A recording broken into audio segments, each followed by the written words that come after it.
So I'm going to be giving the Afro-pessimism and Set Col lecture. This is going to be divided into two halves. So for the first section, we'll discuss basics of Afro-pessimism. So if you're only interested in hearing about the super meta debate strategy stuff, that'll come later in the lecture for each half. But towards the beginning, it's just going to be a very simplified understanding of what the theories are and how they interact with each other. We'll have the first half be the Afropess half, second half will be the Set Col half, and then at the end, I'll provide resources for both lectures. So if we could save our questions for the end, that would probably be best because there's a lot to get through. So starting with Afro-pessimism as a theory, it aims at explaining the continuation of anti-Black violence throughout the years, although many have argued it can be considered more of like a meta theory. It borrows elements from other authors like Orlando Patterson's theory of social death theorized through psychoanalysis. And within the field of Afro-pessimism, Black people primarily refers to descendants of Africans who were transported here through the transatlantic slave trade. So there are three basic tenets of social death, and social death is the inability to be recognized as human, which is a subject that is void of personhood and relationality. So the first tenet would be natal alienation, which takes place from the Middle Passage. Severed kin ties, not just for the enslaved people who were physically moved from one continent to another, but it also destroyed familiar structures within Africa, within sort of those African nations, having a large portion of their population and primarily their able-bodied population taken to another continent forever changed the way that they organize kin structures within Africa. There's also it also refers to the disconnect between African Americans and their ancestry and exclusion from the term human. So within Lose Your Mother, Saidiya Hartman documents her trip to Ghana to sort of travel to Africa, try to find kinship with the other Africans there, see if she can rediscover like what her ancestry is supposed to be. And along the way, she meets lots of panhandlers who call the tourist sister and mother, only to discover that this is sort of like a trick that they use to get the tourists to hand out their money and sort of don't actually possess any familial relation with them. And it's sort of there that she understands that African Americans don't formally have any kin ties to subjects within Africa. Second subject would be gratuitous violence. It's also called naked violence in some literatures. It describes violence against Black folk that has no rationale or reason. Psychoanalysis says this is used to complete the white psyche, that violence against the Black subject is required for whiteness to feel complete, which is structured by negrophobic and negrophilic interactions, in which in one section, on the negrophilic section, they would want to identify with the slave and become one with the slave. But in other interactions where they cannot, they share a common aversion to the slave, where within negrophobia, the Black subject is rendered abject and is therefore deserving of violence for that reason alone. The third, general dishonor. Fanon comments on it through his travels throughout French Algeria. His appearance signifies a history that he can't escape, and a copy of what he says within Black Skin, White Masks that this process instills a legacy of general dishonor onto the slave, which follows them throughout the modern world. That legacy of slavery is still visible on their skin, no matter what context that they're from, because Fanon came from France to colonial Algeria. He's from the colonial motherland. He's a doctor. He therefore should be respected. But because Blackness is apparent throughout his appearance, he's automatically tied to the history of the slave and to the worth of what people thought Black people were, which is something that he cannot escape just because of who he is. That sort of dishonor, no matter what position that you occupied, was termed by Wilderson general dishonor. So anti-Blackness as devoid of the world, which is like the meta theory that we operate under.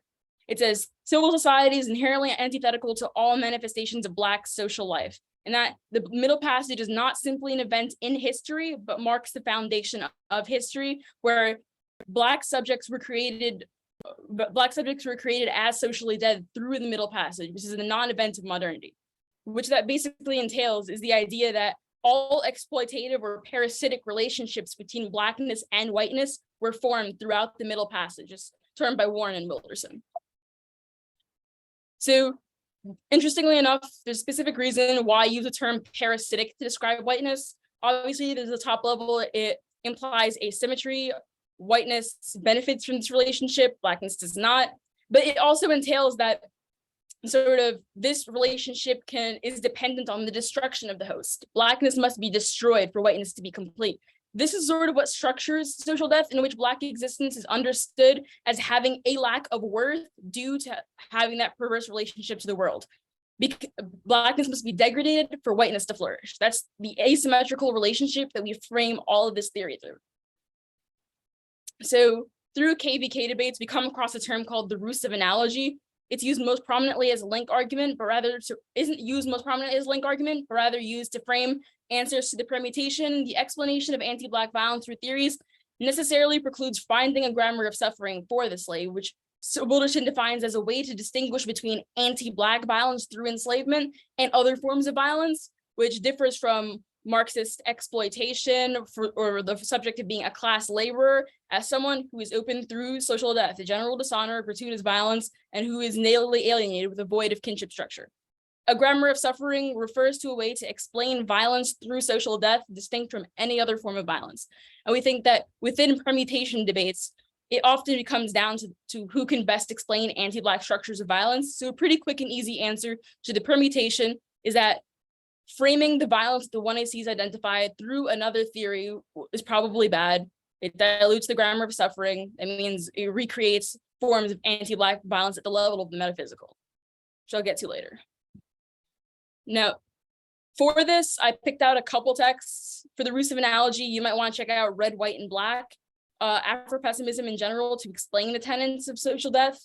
No Selves to Abolish discusses the ability for someone to be devolved of personhood. Specifically, what does it mean to signify nothingness? What does it mean to be non-being? And it specifically discusses how when you are rendered socially dead, you have the inability to find relationality with other subjects. What does that specifically mean for things like permutations within debate? How can you find relationality through intersectional movements when Blackness signifies non-being? What does that mean for the ability to cooperate and find common cause within mutual struggles when there is no struggle that can identify like the struggle of the slave? So it all begs the question of what should frame how we understand different forms of violence. And I think that the structural analytic of anti-Blackness as an antagonism through which other struggles emerge is probably a good one for people running the critique, because it helps you conceptualize that there is a world stage upon which other conflicts play out. But that bottom stage is fundamentally anti-Blackness. And that doesn't mean that one conflict is deemed more important than another, but rather that they have different causes from which they emerge. And it doesn't necessarily have to be tied to the whole root cause thing. We can argue that there are different ways of interacting with each other that can all be traced back to anti-Blackness. Because the way Wilderson articulates it is that people identify themselves through anything but Black. Subject positions are worth more if they are not Black. Blackness occupies the bottom rung in this sort of parasitic triangle because people would rather be anything but Black. And that's how most things are explained, which is why they use the term parasitic to describe whiteness. There is no possibility of social life within social death because the ability to have social life means that whiteness shouldn't be parasitic upon Blackness. But if we understand that that's the structure that the world is created upon, it seems to be an impossibility to that structure, which is why we talk about ontology as being rather than the study of being within Afro-pessimist literature. What does it mean to be socially dead within that sort of thing?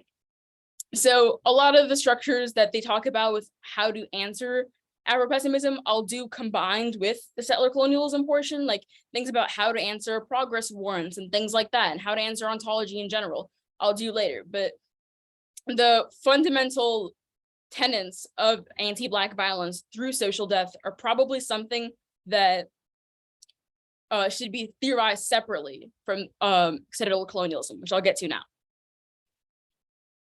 So settler colonialism was a term coined by Patrick Wolfe to explain different social relations. It's best understood through Tuck and Yang's settler colonial triad, in which settlers, colonizers, and conquistadors are at the top. They create structures to maintain control over land and society. They reap the benefits of the land. Native people, on the one hand, were exterminated to make room for white life. They were dispossessed of their land, and chattel slaves were brought in bondage to work the land, and they were evacuated of their humanity to do so. And this structure is important because it's sort of the formulation for how we explain what settler colonial relationships look like and how they can be deconstructed. So Tuck and Yang say that in order to decolonize, we don't invert the structure, we don't transform it, but rather break down every tenet of it. It's the repatriation of land to indigenous people, the abolition of slavery in every form that it takes place, which is especially important because there are large discussions of what does slavery look like in a contemporary sense. But also the idea that there is a settler or a colonizer is something that necessarily implies a sovereign overlord, which implies a power structure that shouldn't exist. So on that tenet of it, decolonization is not a metaphor, is a text that's often discussed within settler colonial studies, and it's often misused within debates. Something like anything but giving your land back means you should lose, which is not what it is. Or colonialism apps that don't have land acknowledgements should lose, which is also strange. But there are 5 distinct pillars of settler moves to innocence, and being more specific within each one gives you much more offense than you would to just articulate it as that blank statement. So there are 5 pillars of settler move to innocence versus settler nativism, the adoption fantasy, colonial equivocation, free your mind, and the rest will follow, which was something that was declared by Fanon in 63, and asterisk people, which they've also parenthesized to be at-risk peoples through double meaning, but I think that pasting it out that way makes it much more clear. But debates most often involve pillars 4 and 5 because they're relevant to solvency mechanisms about how policies solve and how critique alternatives also solve. Oh, someone wants to mute. But in that sort of sense, they're all relevant, but there are a few that are used more than normal. So settler nativism is the conflation of ancestry with tribal membership. I'm sure a lot of people are familiar with this one. I use the example of a native scholar who talks about what she thinks when Elizabeth Warren says she's descended from Cherokee heritage. She gets a DNA test, and she says, speaking to many versions of settler nativism she's encountered, which say, my great-grandmother was an Indian princess, or I'm descended from Pocahontas, or that their facial structures look at the way they do because they're descended from indigenous people. And so Kim Tallbear says, even if you do have some remote ancestor, you don't get to decide that you are part of an indigenous nation if the community doesn't recognize you and such, which draws an important delineation between ancestry and tribal membership. Being able to be part of a tribe means recognizing its sort of culture and sort of participating within it. It doesn't sort of mean that anyone who has an indigenous ancestor is part of that tribe, which is important because should it sort of be structured that way, it creates an indigenous past with a settler future, which you can be transformed as a subject from past to present, which often relegates settler colonialism to something in the past that we have moved forward from. Second is the adoption fantasy, the desire to become native whilst remaining a settler. It's not, the fantasies mean the adoption of indigenous practices and knowledge, but more refer to those narratives in the settler colonial imagination, understanding that you have a native who hands over their claim to the land, their very native identity for the settlers. So what this often looks like is contemporary discussions of what decolonization would look like, and sort of a lot of these discussions have devolved into we maintain the structures that we have today, and sort of indigenous people live among us and they're sort of the authority in charge, which doesn't necessarily involve the totality of decolonization or should even be the starting point. Eve Tuck and Kei-Wen Yang discussed the inevitability of settlers not wanting to return their land, but rather say that they acknowledge that indigenous people own this land, which is a fantasy that's invested in a settler futurity, which means you recognize that colonial violence exists, but are unwilling to do anything to reverse it. The idea that indigenous people will not regain their land and will just live on the land at the same time that you do is dependent on foreclosing a future for indigenous people where they can reclaim their connections to the land. Third is colonial equivocation. It's similar to the ruse of analogy in that it deals with a politics of comparison. It talks about how describing all struggles against imperialism as decolonizing creates a convenient ambiguity between decolonization and social justice work. We are all colonized may be a true statement, but it's deceptively abrasive and vague in its inference, and it sort of implies none of us are settlers. equivocation or calling everything by the same name is a move towards innocence that is especially vogue in coalition politics among people of color.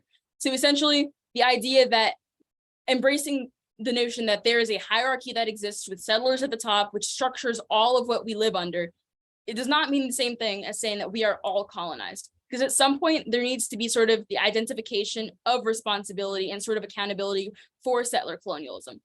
The idea that none of us are settlers obviously is not true and is sort of implied under these coalition politics where they all call themselves decolonizing work when they're not always engaged in the active process of decolonization. Things like workers' rights or movements for sort of gender equality, things like that, all call themselves, there are movements that call themselves decolonizing because they believe themselves to be reversing a structure that was brought on by colonization, but it does not necessarily imply it's decolonizing work.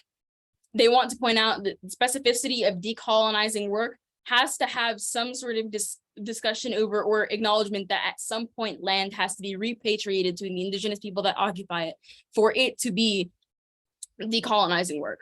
And often an argument that comes up is whether or not everything that discusses settler colonialism is should be decolonization, or if it's only the repatriation of land. For example, a lot of affirmatives have the decolonization is not a metaphor article cut and read against them, that the AF does not do anything, it's a thought experiment, but it doesn't immediately repatriate land. Now, Eve Tuck comprises her career off of talking about how education sites in general are sort of hostile towards indigenous people and indigenous children, and we should rethink the way we interact with curriculum. So the end all be all of never discussing decolonization if the end goal isn't the repatriation of land isn't immediately true, but rather acknowledges that some point has to be a goal of the movement or sort of a discussion of how settler colonialism structures our relationships to decolonization in order for every single person to sort of identify how they would engage in that. And that's not to say that every person is obligated to have a spot within decolonization, because obviously that would make for poor movements, but rather identifying how we can navigate those movements is especially important. So the fourth, free your mind is and the rest will follow. That's also something that Fanon said in Wretched of the Earth, discussing about how colonial relations will necessarily, how they exist and how they can be struggled against. And Eve Tuck and Caitlin Yang read out a pretty succinct response. They agree that curricula and pedagogy can be crafted to aid people in learning to see settler colonialism, to articulate critiques of settler epistemology, and set aside settler histories and values in search of ethics that reject domination exploitation. They recognize that this is not unimportant work. However, the front-loading of critical consciousness building can waylay decolonization, even though the experience of teaching and learning to be critical of settler colonialism can be so powerful, it feels like it is indeed making change. So the important distinction to draw here is that the idea that teaching different structures of settler colonialism in and of itself is not bad. It is sort of the mindset that believes if you learn to recognize these structures, they will automatically dissolve themselves, which is necessarily the issue. And I can probably see this being read against sort of an affect-based AF or something similar to that. The idea that teaching these structures means that no one has to engage in any form of decolonizing work because the process will immediately be undone. As they say, free your mind and the rest will follow, which is not necessarily true, and which is why it's one of the pillars of the settler move to innocence. Last is asterisk people, refers to the tokenizing assimilation of indigenous people into a larger political project concerned with inequality, the education gap, the wealth gap. Eve Tuck talks in length about how educational statistics and how well schools are being funded and how well they're performing. Those statistics often literally have indigenous people relegated to an asterisk because that sort of numerical categorization of people into those statistics necessarily precludes addressing the ongoing effects of settler colonialism within schools because those numbers are small, and sort of documenting disappearing indigenous people, how populations are often relegated into these minuscule percentages because there are perceived to be not many left in the United States, which sort of covers over the fact that there's still lots of work to be done within that sector.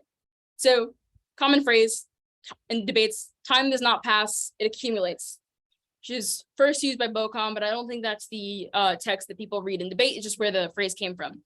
This phrase is used to draw a distinction between linear and cyclical time. One, linear, it implies that progress occurs. We go from the past to the present, constantly moving forward.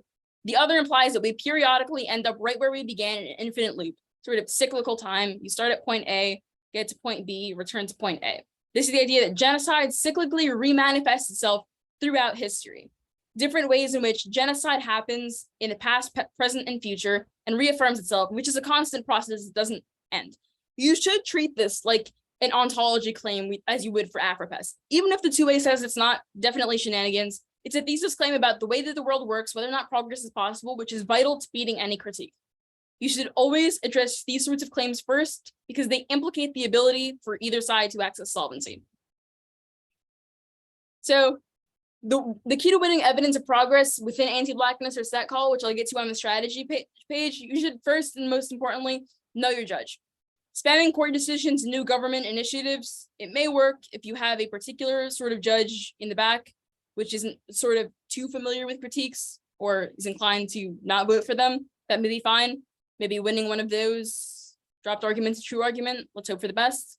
But there are other forms of judges that value different kinds of analysis within debates and sort of looks like comparative historical analysis or the ways that those arguments interact with each other. For example, like the Combahee River Collective, I see a lot of people discuss the intersections between settler colonialism and anti-Blackness and whether or not progress is possible through intersectional movements in a KVK debate sense. But if you're looking at a policy VK debate sense of how to answer progress, it can be very different. So apocalyptic futurism is something that is really intertwined with whether or not progress is possible on the concept of cyclical time. You see it in different arguments that people read in debates, like the Cato card, arguments about linear futurism that talks about using doomsday rhetoric, which whether that be nuclear war impacts, settler colonial climate response arguments, those sorts of things. They're often discussed in whether or not those things are actually used to preserve a settler future. So these arguments, they're most often used as part of a link wall. K-teams rarely read this as a single thesis because it's pretty easily answered. A lot of people will read these arguments, especially on like this topic in and of itself. There are a lot of critiques of sort of empire, imperialism, and post-colonialism as a field, but those sort of link arguments in the literature will be sort of kind of a little more difficult to piece together and require extensive work. Whereas this thesis that sort of doomsday rhetoric is used to bracket out the everyday apocalypse of colonial violence. That's something fairly simple. It's been around for ages. Judges easily understand it, often put into NC link walls because people tend to think that it's sort of, I guess the word we'll call it like a failsafe. It's a trick if dropped, a way to guard against sort of tricky framing mechanisms, but there are like common answers to it as a theory. So arguments like linear futurism, good. We shouldn't imagine a world in which there's a future that could possibly be foreclosed on. Extinction's irreversible. We should see that. Fear of death, good. It motivates people to prevent it, and which necessarily means that maybe people are more empathetic towards each other and sort of create a response in which they can respond to the ongoing violence of settler colonialism. There's also realism and threats are real. Those things are probably the things you'll see most often. Debate is distinct from the literature surrounding these things because it's typically about like how these things are never going to happen, but they're used to foreclose upon colonialism in an everyday sense. Debate's a space where dropped arguments are true ones. So if you have a conceded scenario with 100% probability that says this thing is going to happen, it's pretty hard for the negative to answer that. You'd have to probably go with an impact turn to the violence that your scenario discusses, which isn't extremely popular with judges these days. It makes the framework debate like a whole lot easier for you because the dropped impact doubles as a reason that your scholarship is good for debate, which makes framework a lot easier. You see that in lots of questions at like sort of the NDT and such. We think that reasons, a potential good outcome of the plan is a reason why our research project is good. As a common response you'll hear all the time, which is especially true when you have a conceded scenario that says the thought experiment of the 1AC creates this informed response to this problem, which you've conceded is going to happen and we think is not good. That's the reason why apocalyptic imagery isn't necessarily used to ignore violence against Indigenous people, but rather craft responses to it. And that's when people make those arguments that just like extinction affects everyone. It's the only thing that we all like have to lose in general. Just it's one common thing that affects everyone. And so a lot of these cards are sort of just like, there's a Euro-American narrative that renders Indigenous people relics of the past and silence in the present, which means settler colonialism occurred, the act of colonization is sort of long past, and there is a future that could mean the end of settler society that settlers guard against. Now, obviously, if you have a conceded scenario about nuke war 100% being true, which can sometimes happen because Impact D needs to be updated like super often, not really 0% risk. It never really comes to that. So if you have a scenario that says nuclear war is going to happen, the idea that nuclear war should happen has been debated in the past, and it's sort of definitely gone out of style now. People don't really read it as much. Judges don't really like it as much. And it's very difficult to strategically prep a season for when you have unexpected contingencies that are judge preferences against this sort of argument. So I think that this as a sole thesis of your critique is not really the route to go. There are a few easy responses, and it's pretty easy to trap the negative into one corner on how to answer it. But there's another level to Cato in specific, and it talks about nuclear war as like a product or something that has been caused by nuclear testing in specific that sort of harms Indigenous people. That's the second level. It's not just existential violence, but nuclear war is a product of nuclear testing in which we consistently test nuclear weapons in order to ensure that we are ready for nuclear war. And that process is sort of violent against Indigenous peoples. It pollutes their land, sort of never takes place on sort of places that settlers occupy, but land that can be deemed disposable, like sort of reservations that people have been left upon. And those lands are sort of used for nuclear testing, which necessarily implies that ongoing nuclear wars are happening to those Indigenous people in order to prevent a future one. That's a completely different thesis. It says that the preparations for nuclear war are necessarily intertwined within settler colonialism. And I think that argument in general is distinct, but there are similar ways of responding to it. If you still win that nuclear war is going to happen and that's bad for Indigenous people, it probably outweighs the arguments that sort of nuclear testing takes place, because K teams will often rely on like historical instances of that happening, and to find consistent updated evidence of that is sort of tricky because they'll refer to like the atomic bombs that went off, and then ones globally, the ones that like not even the United States has used, but the ones that partners have used. So it's not necessarily as strong of a thesis as there could be on this topic, which is why I don't think that necessarily distinct prep needs to be done for the two. But in specific, I wanted to go back to that relates to gratuitous violence in general. People often discuss, if people are socially dead, does that mean extinction is still bad for them?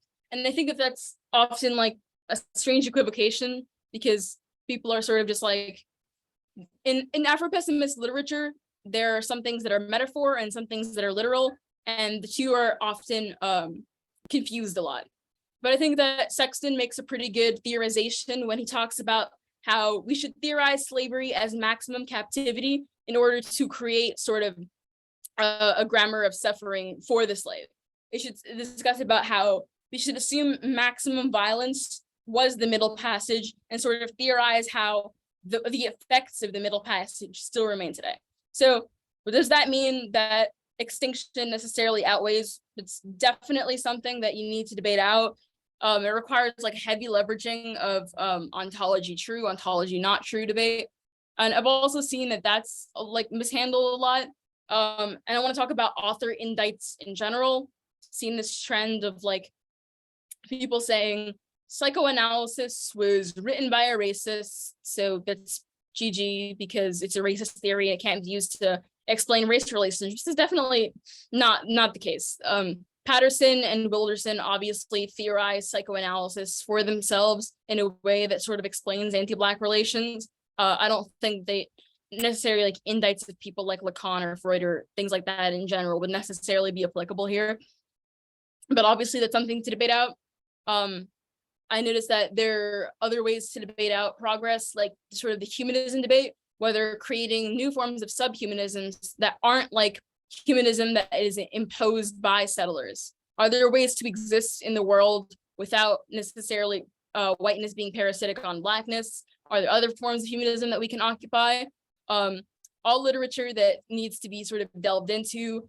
The most prominent example I've seen on the circuit is the Nat Turner and the Palomares, the burning of plantations to create a new form of existence for themselves.